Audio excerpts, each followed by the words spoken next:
സംവിധായകൻ ജോഷി എന്നെ ചതിച്ചാശാലെ. കോട്ടയം കുഞ്ഞച്ചന്റെ പ്രശസ്തമായ ഈ ഡയലോഗ് കേൾക്കാത്ത മലയാളികളുണ്ടോ? പക്ഷേ അന്നും ഇന്നും മലയാളി പ്രേക്ഷകർക്ക് അന്നത്തെ സംവിധായകൻ ജോഷി ആരാണെന്ന് ചോദിക്കേണ്ടി വന്നിട്ടില്ല. കാരണം ബ്ലാക്ക് ആൻഡ് വൈറ്റ് കാലം മുതൽ ഇന്നുവരെ മലയാളത്തിലെ സംവിധായകരുടെ നിരയിൽ പ്രതിഭ കൊണ്ട് ആദ്യ സ്ഥാനം ഈ സംവിധായകനുണ്ട്. പ്രേക്ഷകർക്കിടയിൽ അത്രത്തോളം പെരുമയും തലയെടുപ്പുമുണ്ട്. അതിനു കാരണം മലയാളം ഇൻഡസ്ട്രിയിൽ താരങ്ങൾക്കല്ലാതെ സ്റ്റാർഡം കിട്ടിയ മറ്റൊരു സംവിധായകൻ ഉണ്ടായിട്ടില്ല എന്നതാണ്. സൂപ്പർ താരം എന്ന് പറയുന്നത് പോലെ സൂപ്പർ സ്റ്റാർ സംവിധായകൻ ജോഷി. ജോഷിയുടെ സ്റ്റാർഡം എത്രത്തോളമാണെന്ന് മനസ്സിലാക്കണമെങ്കിൽ അദ്ദേഹത്തിന്റെ സിനിമയിലെ നായകന്മാരെ നോക്കിയാൽ മതി. എല്ലാ കാലത്തും ഇൻഡസ്ട്രിയിൽ ടോപ്പിലുള്ള എല്ലാ സൂപ്പർ താരങ്ങൾക്കും സൂപ്പർ ഹിറ്റുകൾ സമ്മാനിക്കുവാൻ ജോഷിക്ക് കഴിഞ്ഞു. ഇപ്പോൾ 72ന്റെ നിറവിലെത്തി നിൽക്കുമ്പോഴും ജോഷിയുടെ സ്റ്റാർഡത്തിന് ഒരു കോട്ടവുമില്ല. കാരണം കാലഘട്ടത്തിന് അനുസരിച്ച് ഇത്രത്തോളം അപ്ഡേറ്റ് ആകുന്ന മറ്റൊരു സംവിധായകനും മലയാളത്തിലില്ല. കാണാം, ടേക്ക് വൺ.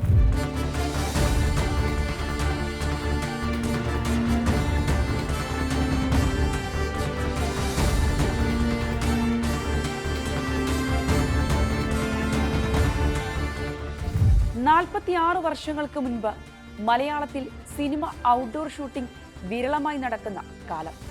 ഒരു ദിവസം രാത്രി കൊച്ചിയിലെ തിരക്കൊഴിഞ്ഞ റോഡിൽ ഒരു സിനിമയുടെ ഷൂട്ടിംഗ് നടക്കുകയാണ്. അന്നത്തെ സൂപ്പർ സ്റ്റാർ സുധീർ ഓടിക്കുന്ന ഒരു ബൈക്ക് ചേസിംഗ്. ബൈക്കിന് മുന്നിലുള്ള മിനി ലോറിയിൽ 2 ആർക്ക് ലൈറ്റുകളും കെട്ടിവെച്ച സംവിധായകൻ ജോഷിയും ക്യാമറാമാനും. സിനിമയിൽ വാതിൽപ്പുറ ചിത്രീകരണങ്ങൾ അപൂർവമായിരുന്ന കാലത്താണ് ക്യാമറയുമായി ജോഷി കൊച്ചിയുടെ നിരത്തിലേക്ക് ഇറങ്ങിയത്. തന്റെ ആദ്യ സിനിമ ടൈഗർ സലീമിന്റെ ചിത്രീകരണ വേളയിലായിരുന്നു ജോഷി. മലയാള സിനിമ കളറിലേക്ക് ചുവട് വെക്കും മുൻപ് പ്രേം നസീറിലും ജയനിലും തുടങ്ങി മമ്മൂട്ടിയിലും മോഹൻലാലിലും സുരേഷ് ഗോപിയിലും പിന്നീട് ദിലീപിനും പൃഥ്വിരാജിലും ജയസൂര്യയിലും ജോജു ജോർജിലും വരെ ക്യാമറ വെച്ച തലമുറകളിലൂടെ സംവിധാന കലയുമായി സഞ്ചരിക്കുന്ന തനി ഒറ്റയാൻ. അന്ന് ജോഷിയുടെ സിനിമയുടെ ഷൂട്ടിംഗ് കണ്ടുകൊണ്ടിരുന്ന സിനിമാ ഭ്രാന്തുണ്ടായിരുന്ന ഒരു ചെറുപ്പക്കാരൻ പിന്നീട് നടനായി. അതേ സംവിധായകനൊപ്പം സമ്മാനിച്ചത് നിരവധി സൂപ്പർ ഹിറ്റുകൾ. അന്നത്തെ ചെറുപ്പക്കാരനാണ് പിന്നീട് മലയാളത്തിന്റെ മെഗാസ്റ്റാറായി മാറിയ മമ്മൂട്ടി.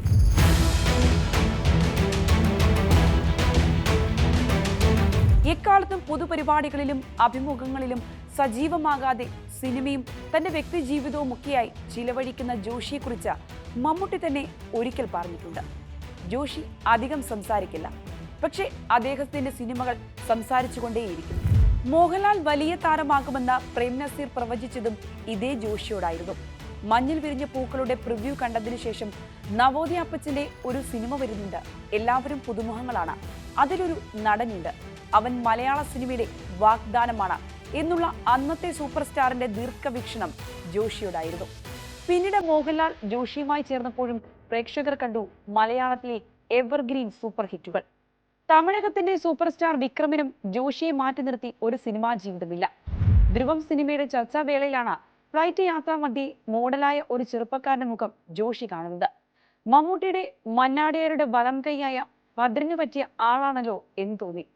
ചിത്രം കേറി പ്രൊഡക്ഷൻ കൺട്രോളറെ എത്തിച്ചു. 2-3 ദിവസം കഴിഞ്ഞപ്പോൾ ആ ചെറുപ്പക്കാരൻ ജോഷിയെ കാണാൻ വന്നു. അങ്ങനെയാണ് ധ്രുവത്തിൽ വിക്രമും പ്രധാന കഥാപാത്രമാവുന്നത്. അവിടെ നിന്നും വിക്രമിന്റെ സിനിമാ ജീവിതം നേടിയ താരപദവിക്ക് പ്രേക്ഷകരും ഈ സംവിധായകനും സാക്ഷി.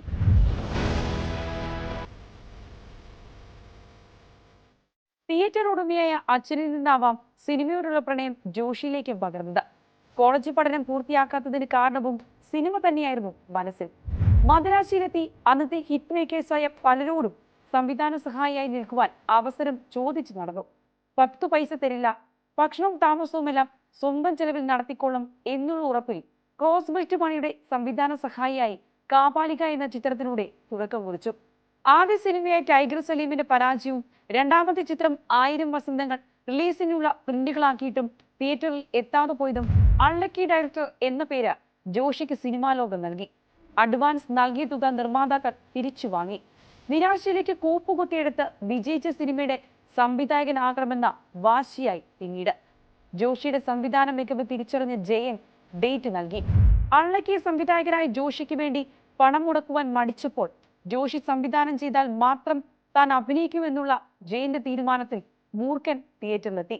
ചിത്രം ബ്ലോക്ക് ബസ്റ്റർ വിജയം നേടിയതോടെ പിന്നീട് ജോഷി എന്ന സംവിധായകന് തിരിഞ്ഞു നോക്കേണ്ടി വന്നിട്ടില്ല.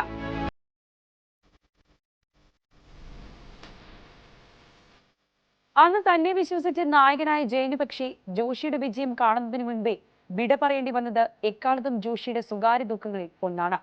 പിന്നീട് കല്ലൂർ ഡെന്നീസിന്റെയും പാപ്പനംകോട് ലക്ഷ്മണന്റെയും ഡെന്നീസ് ജോസഫിന്റെയും എസ് എൻ സ്വാമിയുടെയും ലോഹിതദാസിന്റെയും രഞ്ജി പണിക്കരുടെയും ഉദയകൃഷ്ണ സിബി കെ തോമസിന്റെയും ഒക്കെ ശക്തമായ തിരക്കഥകൾ അതിലും ശക്തമായി അവതരിപ്പിച്ചുകൊണ്ട് ജോഷി ബ്ലോക്ക് ബസ്റ്ററുകൾ സൃഷ്ടിച്ചുകൊണ്ടേയിരുന്നു. ആ വഴിയിൽ തിരക്കഥകളുടെ കെട്ടുറപ്പില്ലായ്മ കൊണ്ട് ചില ചിത്രങ്ങളും പരാജയപ്പെട്ടെങ്കിലും അതിലൊക്കെയും മാസ്റ്റർ ക്രാഫ്റ്റ്സ്മാനായ ഒരു സംവിധാന മികവ് പ്രേക്ഷകർ കണ്ടു. ആനയും സിംഹത്തെയും പുലിയെയും മാനിനെയും മുയലിനെയും എല്ലാം ഒരേ കൂട്ടിലിട്ട് മെരുക്കുവാൻ ജോഷിക്ക് മാത്രമേ കഴിയൂവെന്ന് 2020 എന്ന സിനിമ വമ്പൻ വിജയം നേടിയപ്പോഴുണ്ടായ കമന്റും അടയാളപ്പെടുത്തുന്നത് മലയാള സിനിമയിലെ ജോഷിയുടെ സ്ഥാനമാണ്. ആവർത്തിച്ച് നമ്മൾ കാണുന്ന ഒരു സൂപ്പർ ഹിറ്റ് സിനിമയാണ് ജോഷി. കാരണം സംവിധായകൻ ജോഷിക്ക് തുല്യം ജോഷി മാത്രം.